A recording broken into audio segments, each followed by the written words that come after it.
Kita ingatkan bahwa kita malam ini berada di tanggal 10 Muharram, hari Ashura. Ya, kalau hari ini Tasu'a tanggal 9 Muharram, besok ini sudah malam ini sudah masuk adalah tanggal 10 Muharram. Ada sekian banyak amal-amal soleh yang dianjurkan untuk dikerjakan di bulan Muharram ini, terutama tanggal 10 Muharram yaitu hari Ashura. Yang pertama adalah puasa sunnah. Puasa sunnah. Saat Nabi ditanya tentang puasa hari Ashura, beliau menjelaskan yukaffirus sanatal madiyah, menghapus dosa yang dilakukan oleh seseorang pada 1 tahun yang telah berjalan, yang telah berlalu. Nah, ini menunjukkan betapa besar ya pahala yang dijanjikan bagi orang yang puasa sunnah hari Ashura tanggal 10 Muharram. Karena itu besok jangan sampai kita lewatkan untuk puasa sunnah. Para ulama mengatakan hendaknya puasa tanggal 10 itu dibarengi dengan puasa tanggal 9-nya, yaitu hari ini Tasu'a. Namanya apa? Tasu'a, ta alif sin wawu ain alif hamzah. Ya, Nabi, karena Nabi bersabda, la in baqitu ila qabilin la asuman tasa'. Kata Nabi, kalau aku masih hidup tahun depan, aku akan puasa tanggal 9 bersama tanggal 10.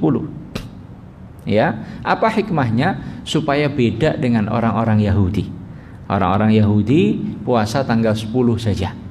Nah, Nabi kita Muhammad SAW mengajarkan kita puasa tanggal 9 dan 10. Al-Imam Syafi'i mengatakan yang belum atau yang terlewatkan puasa tanggal 9 hendaknya puasa tanggal 11. Jadi 10, 11. Selasa, besok dan Rabu. Ya. Nah, bahkan Imam Syafi'i mengatakan disunahkan puasa 3 hari ini.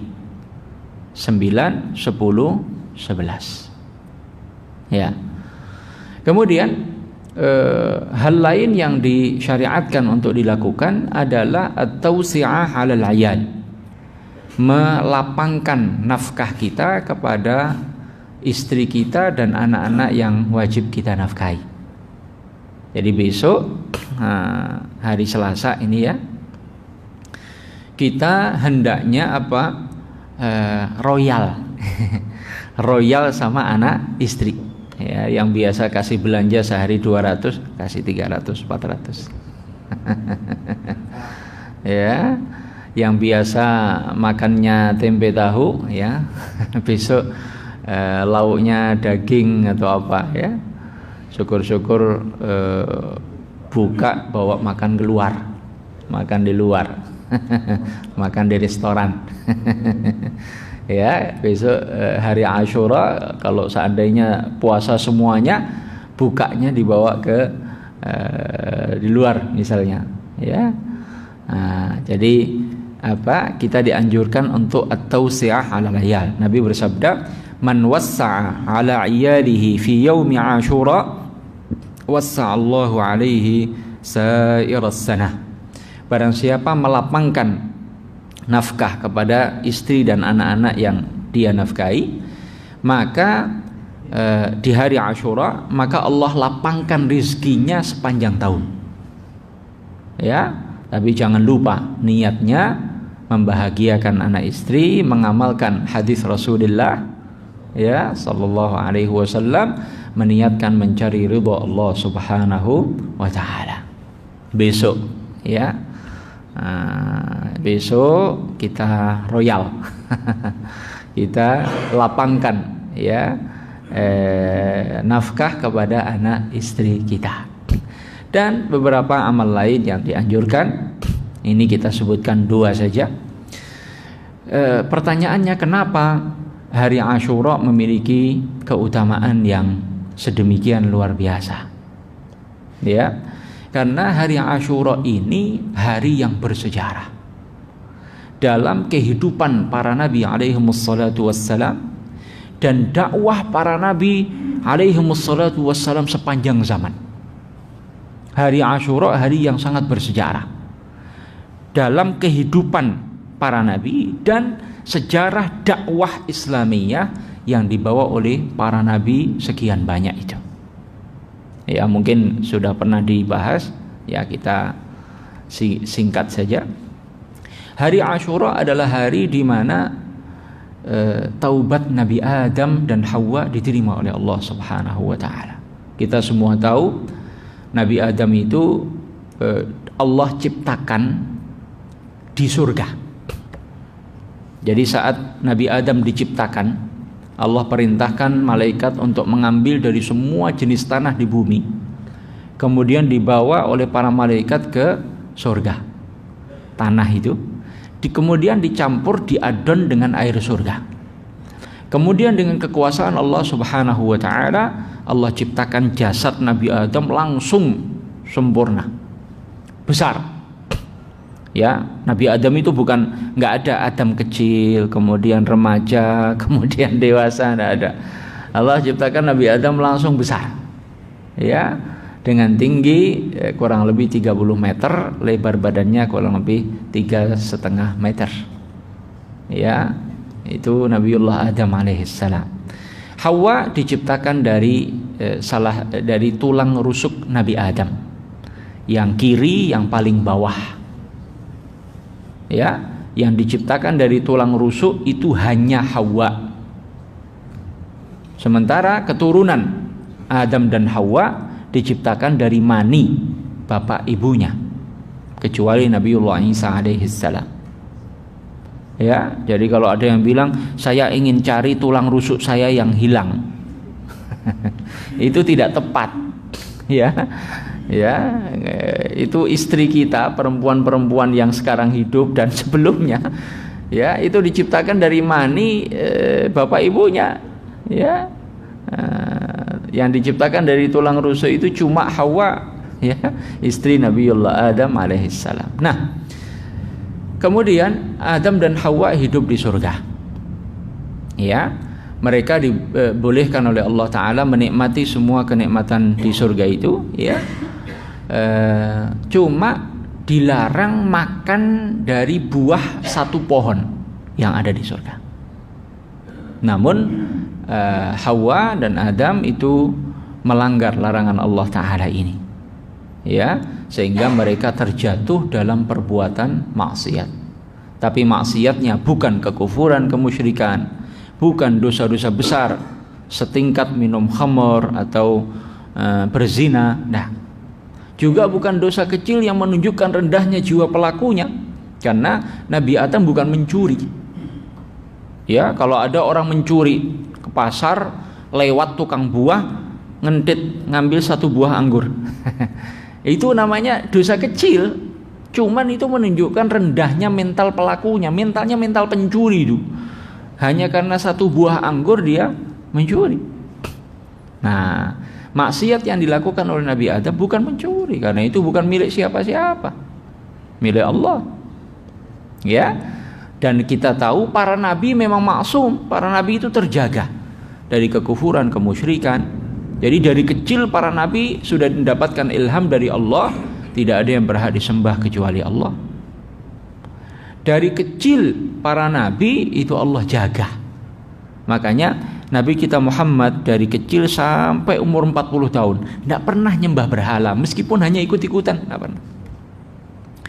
Padahal waktu itu di sekeliling Ka'bah ada 360 berhala. Tapi Nabi kita Muhammad tidak pernah sekali saja ikut-ikutan nyembah berhala. Tidak pernah mengagungkan berhala-berhala yang disembah oleh orang-orang kafir Quraisy. Kenapa? Allah jaga. Begitu juga Nabi Ibrahim, bapak ibunya kafir, bapak ibunya penyembah berhala. Bahkan bapaknya tukang bikin berhala. Tapi Nabi Ibrahim tidak pernah nyembah berhala. Nabi Ibrahim tidak pernah nyembah bintang, bulan, matahari, berhala, tidak pernah. Kenapa? Karena dari kecil sudah mendapatkan ilham dari Allah, ya, tidak ada yang berhak disembah kecuali Allah. Ya, Allah juga jaga mereka dari dosa-dosa besar dan dosa-dosa kecil yang menunjukkan rendahnya jiwa pelakunya. Kenapa? Karena seandainya seorang nabi pernah kafir, pernah syirik, atau pernah melakukan dosa-dosa besar, gimana nanti waktu mengajak umatnya untuk meninggalkan syirik, kekufuran, dosa-dosa besar? Umatnya akan mengatakan, lah ente lo dulu juga begitu. Umatnya akan mengatakan begitu. Dan ini bisa menodai misi yang sangat suci, yaitu untuk mengajak umat beribadah kepada Allah, mentauhidkan Allah, tidak menyekutukan Allah dengan sesuatu apapun, ya, menjauhi dosa-dosa besar maupun dosa-dosa kecil yang menunjukkan rendahnya jiwa pelakunya.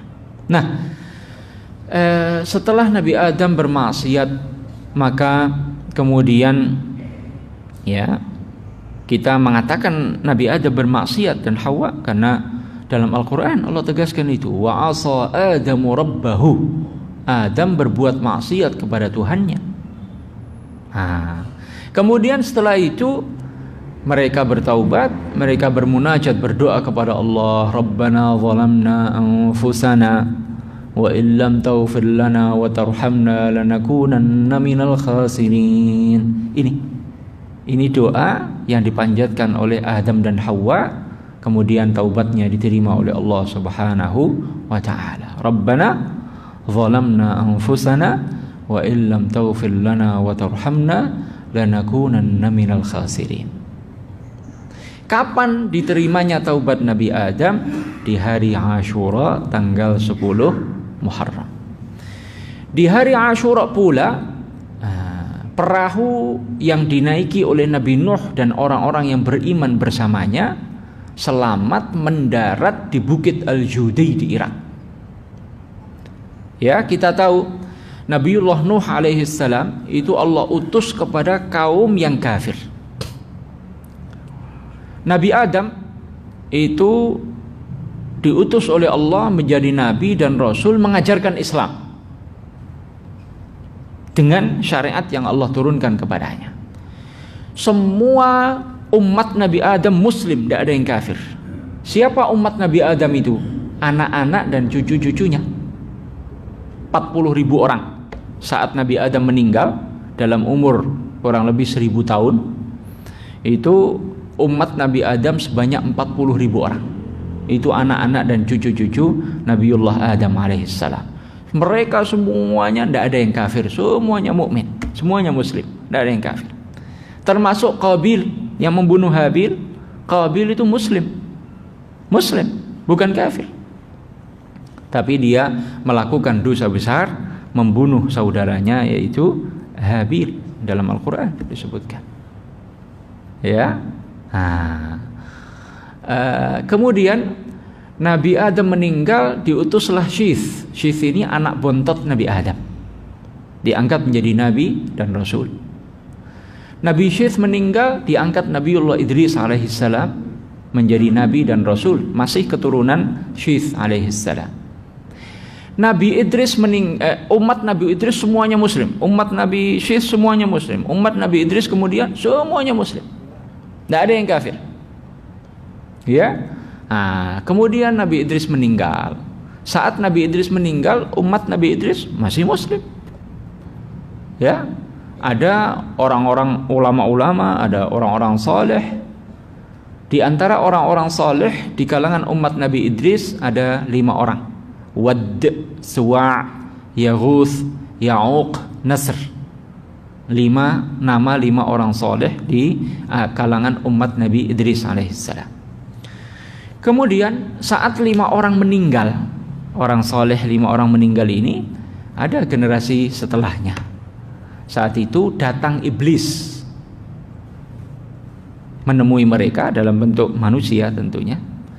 Kemudian iblis mengatakan, ala tatadzakkaruna as-salihin, tidakkah kalian ingin mengenang orang-orang soleh yang 5 orang yang meninggal itu? Mereka mengatakan, bala, ya kami ingin mengenang mereka. Iblis bilang, ya udah, bikin patung aja. Dibuatlah patung dengan bentuk 5 orang soleh itu dengan nama masing-masing. Wad, Suwa', Yaghuth, Ya'uq, Nasr. Kemudian generasi yang tahu asal muasal kenapa dibuat 5 patung itu meninggal. Lahir generasi yang tidak tahu menahu tentang masalah itu. Datang iblis kepada mereka dan berkata kepada mereka, dulu orang-orang tua kalian itu nyembah 5 patung ini. Nah, akhirnya apa? Mereka terhasut, akhirnya mereka kufur kepada Allah Ta'ala, menyembah 5 patung itu, Wad, Suwa, Yaghuth, Ya'uq, Nasr. Inilah kekufuran yang terjadi pertama kali di tengah umat-umat manusia di muka bumi ini. Ya, nah, diutuslah oleh Allah Nabi Nuh alaihissalam kepada mereka yang kafir ini. Nabi Nuh berdakwah di tengah-tengah kaumnya. Ya, siang, malam, secara sembunyi, secara terang-terangan. Ya, dengan memberikan kabar-kabar gembira bagi orang yang mau beriman, menakut-nakuti orang yang tidak beriman. Ya, tapi apa yang terjadi? Kaumnya mendustakannya, menjelek-jelekkannya, mencaci makinya, ya, bahkan memukul Nabiullah Nuh alaihissalam. Bahkan kadang mereka mukul Nabi Nuh dengan tongkat. Mereka belum puas sampai Nabi Nuh pingsan. Subhanallah. Baru mereka pergi. Apa yang terjadi saat Nabi Nuh sadar dari pingsannya, dakwah lagi. Dan itu berjalan selama berapa tahun? 950 tahun. Berapa orang yang beriman? Hanya 80 orang. Tapi apa? Itu tidak membuat beliau patah semangat, kendor untuk berdakwah. 950 tahun berdakwah. Siang malam. Ya. Sembunyi-sembunyi, terang-terangan.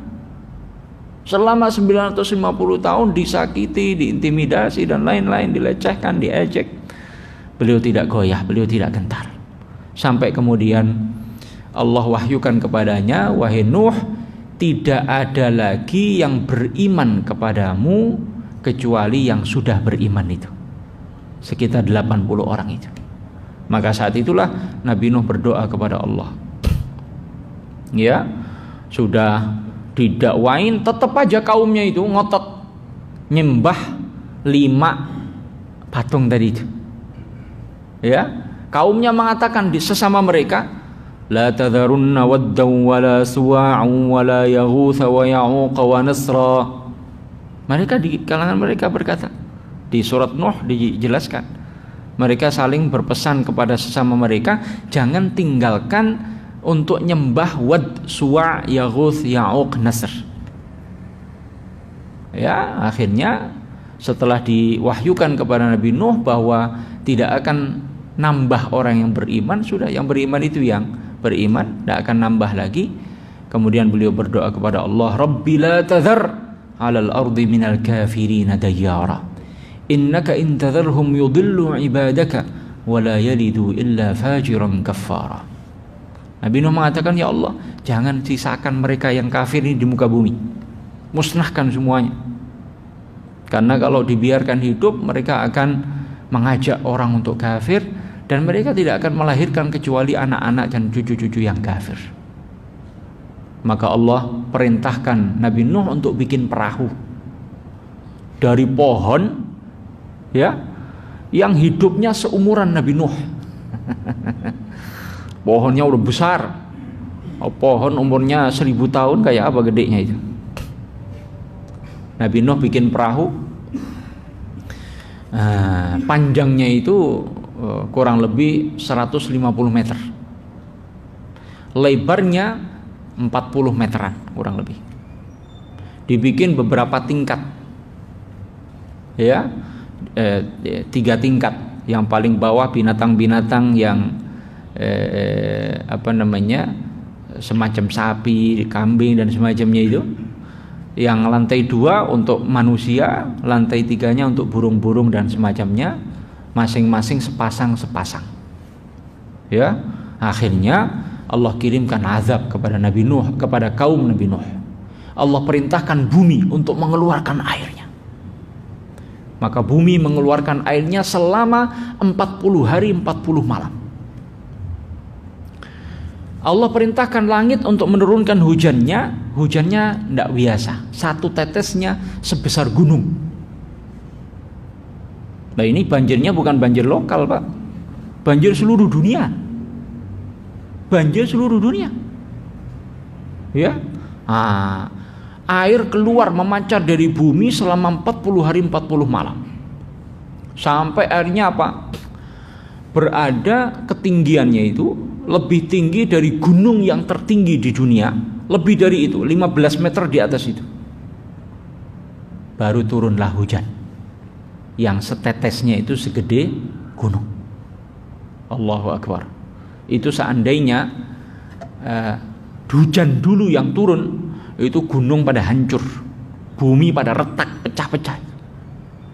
Tapi karena air bumi dulu yang diperintahkan oleh Allah keluar, sehingga yang nadain hujan itu air juga, ya, sehingga tidak merusak bumi.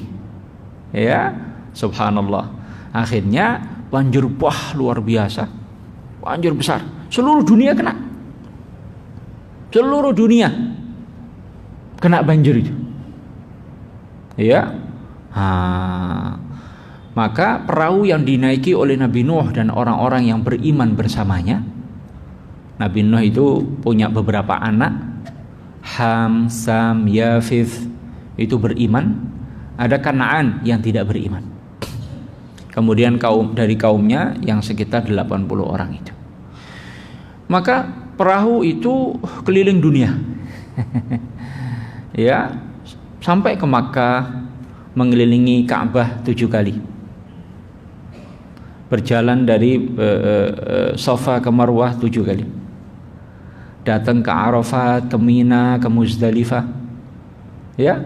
Kemudian apa? Berjalan ke arah Irak, berlabuh di Bukit Al-Judi di Irak sana. Setelah air diserap lagi oleh bumi, Allah Ta'ala perintahkan bumi, wa qila ya ardu bil'i ma'aki wa ya sama'u aqli'i wa ghidha al-ma'u wa qudiya al-amru wastawat 'ala al-judi wa qila bu'dan lil qaumil zalimin. Maka diperintahkan kepada bumi untuk menelan airnya. Makanya air di perut bumi itu banyak. Sampai sekarang itu mata air itu dari itu. Ya. Wa ya sama'u aqli'i, langit diperintahkan untuk menghentikan hujan. Wa ghidhal ma', airnya diserap, kecuali sungai, lautan itu tetap airnya ada. Wa qudiyal amr, itulah ketetapan Allah Ta'ala. Wastawat 'alal judi, perahu yang dinaiki oleh Nabi Nuh dan orang-orang yang beriman itu berlabuh di Bukit Al-Judi di Irak dengan aman, dengan selamat. Kapan itu terjadi? Tanggal 10 Muharram, hari Ashura. Di hari Ashura juga 10 Muharram, Allah selamatkan Nabi Ibrahim dari api yang besar yang menyala-nyala itu, yang saking besarnya saat mereka ingin melempar Nabi Ibrahim, mereka tidak berani melempar dengan tangan mendekat, itu tidak berani. Sehingga dibuat manjanik namanya, semacam ketapel besar begitulah ya, alat begitu. Jadi kalau ditekan maka melental. Itu caranya. Tapi subhanallah, api yang begitu besar menjadi bardan wa salama, tidak membakar jasad Nabi Ibrahim, bahkan tidak membakar pakaian Nabi Ibrahim, hanya membakar tali yang mengikat Nabi Ibrahim alaihissalam. Kapan itu terjadi? Hari Ashura tanggal 10 Muharram. Di hari Ashura pula ya, Allah Subhanahu wa Ta'ala sembuhkan Ayyub dari penyakitnya. Di hari Ashura pula 10 Muharram, Allah berikan kekuasaan yang luar biasa kepada Nabiullah Sulaiman alaihissalam. Nabi Sulaiman ini luar biasa. Kekuasaan yang Allah berikan kepada Nabi Sulaiman luar biasa. Yang tunduk kepada Nabi Sulaiman bukan hanya manusia, jin tunduk kepada Nabi Sulaiman. Kenapa?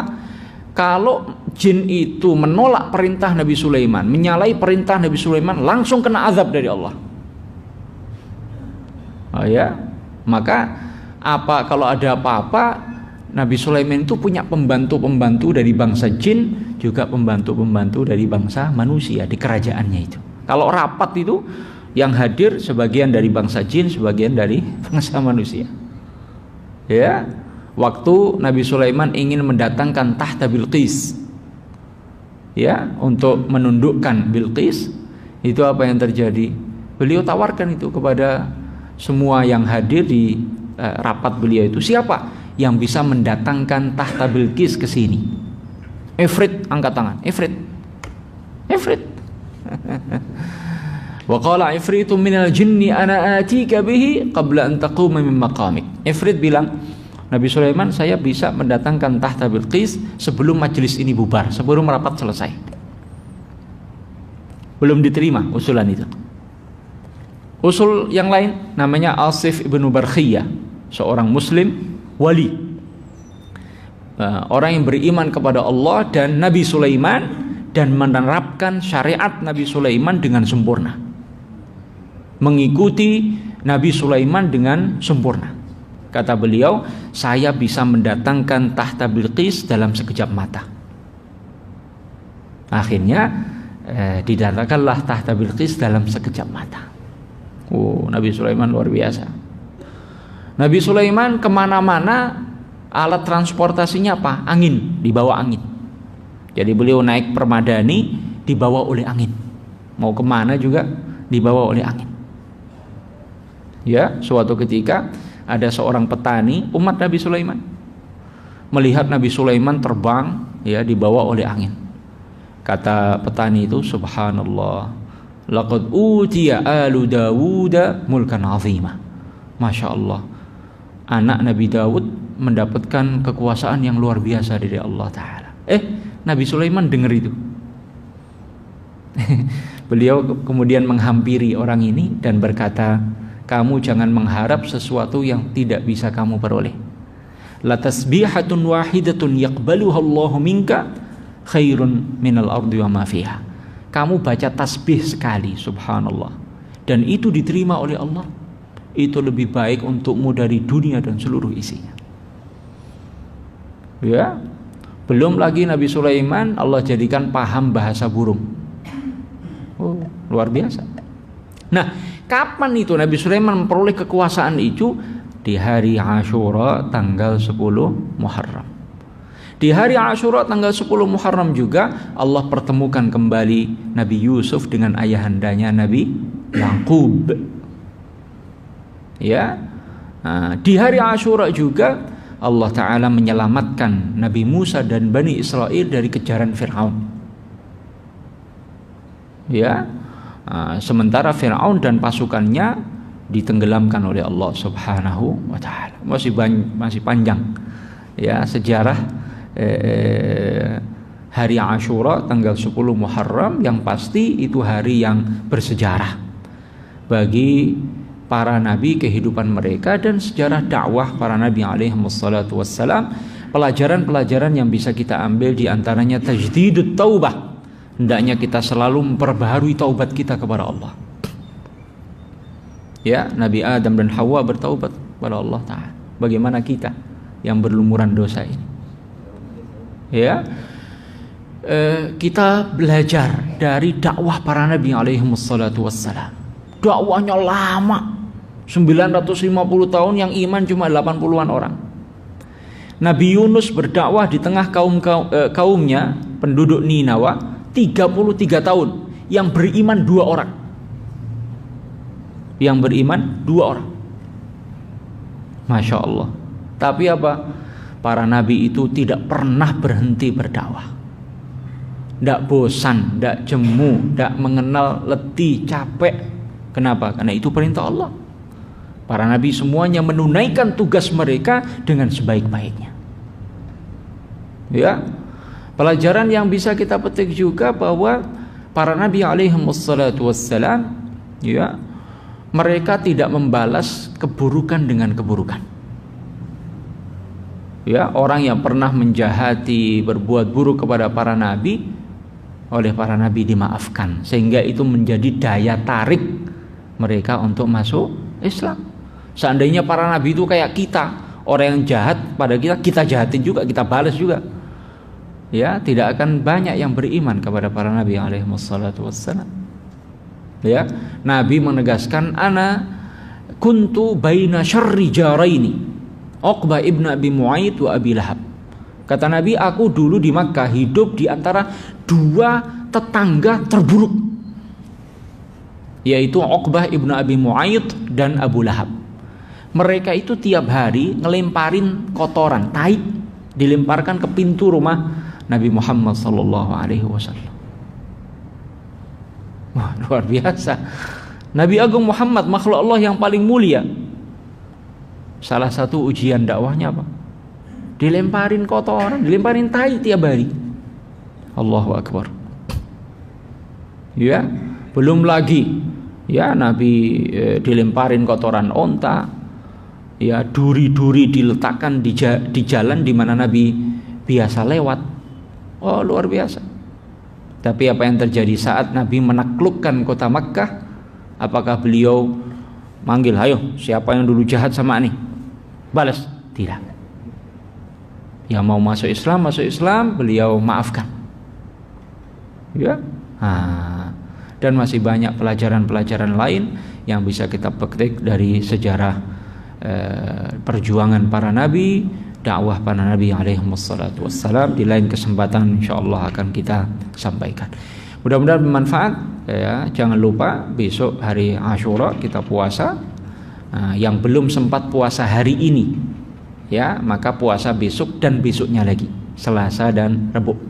Jangan lupa pula besok kita dianjurkan untuk at-tausi'ah 'alal 'iyal, royal sama anak istri kita. Kita kasih nafkah yang lebih esok hari. Ya, apalagi kalau semuanya pada puasa, itu dikasih makanan yang istimewa begitu ya. Mudah-mudahan semuanya didasari dengan niat yang ikhlas karena Allah Subhanahu wa taala. Kita akhiri dengan doa kafaratul majlis. Subhanakallahumma wa bihamdika asyhadu an la ilaha illa anta astaghfiruka wa atubu ilaik. Assalamualaikum warahmatullahi wabarakatuh.